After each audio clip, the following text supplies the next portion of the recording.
होलिका दहन की कहानी प्राचीन हिंदू धर्म ग्रंथों में वर्णित एक प्रसिद्ध कथा है जो बुराई पर अच्छाई की विजय का प्रतीक मानी जाती है। ये कथा मुख्य रूप से दानव राजा हिरण्यकश्यप, उसके पुत्र प्रहलाद और उसकी बहन होलिका से जुड़ी हुई है। बहुत समय पहले हिरण्यकश्यप नाम का एक शक्तिशाली असुर राजा था।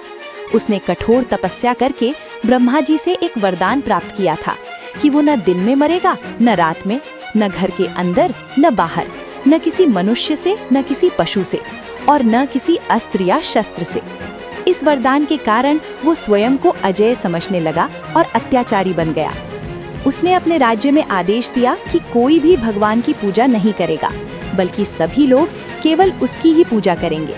लेकिन उसका अपना पुत्र प्रहलाद भगवान विष्णु का बहुत बड़ा भक्त था। प्रहलाद हर समय विष्णु जी का नाम जपता था और उनकी भक्ति करता था। ये बात हिरण्यकश्यप को बिल्कुल पसंद नहीं थी। उसने कई बार प्रहलाद को समझाने की कोशिश की, लेकिन जब प्रहलाद नहीं माना तो उसने उसे मारने के कई प्रयास किए। उसने प्रहलाद को ऊंचाई से गिरवाया, हाथियों से कुचलवाने की कोशिश की और विषैले सांपों के बीच भी डलवाया, लेकिन हर बार भगवान विष्णु की कृपा से प्रहलाद सुरक्षित बच गया। अंत में हिरण्यकश्यप ने अपनी बहन होलिका की मदद लेने का निर्णय लिया।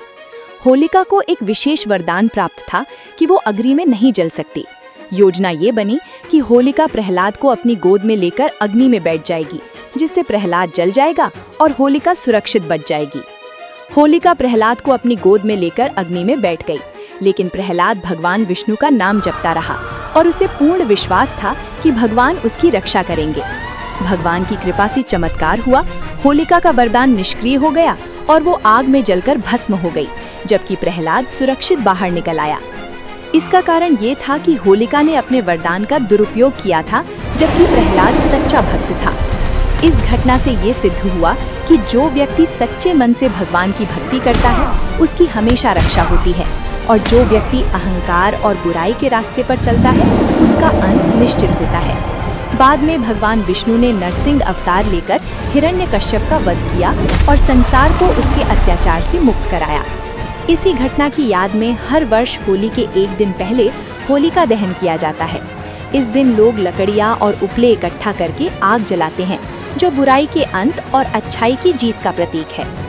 लोग इस अग्नि के चारों ओर परिक्रमा करते हैं और प्रार्थना करते हैं कि उनके जीवन की सभी बुराइयां और नकारात्मकता समाप्त हो जाए। इस प्रकार होलिका दहन हमें ये शिक्षा देता है कि सत्य, भक्ति और अच्छाई की हमेशा जीत होती है, चाहे परिस्थितियां कितनी भी कठिन क्यों न हो। अहंकार, अन्याय और बुराई का अंत निश्चित है।